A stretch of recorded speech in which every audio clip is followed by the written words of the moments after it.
Here I have Motorola Moto G54 5G, and today I'm going to show you how to perform factory reset operation on this device.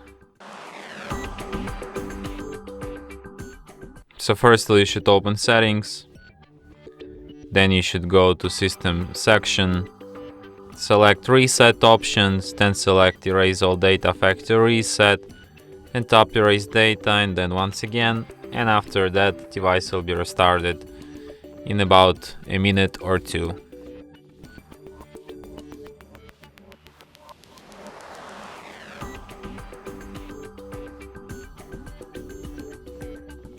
And that's it.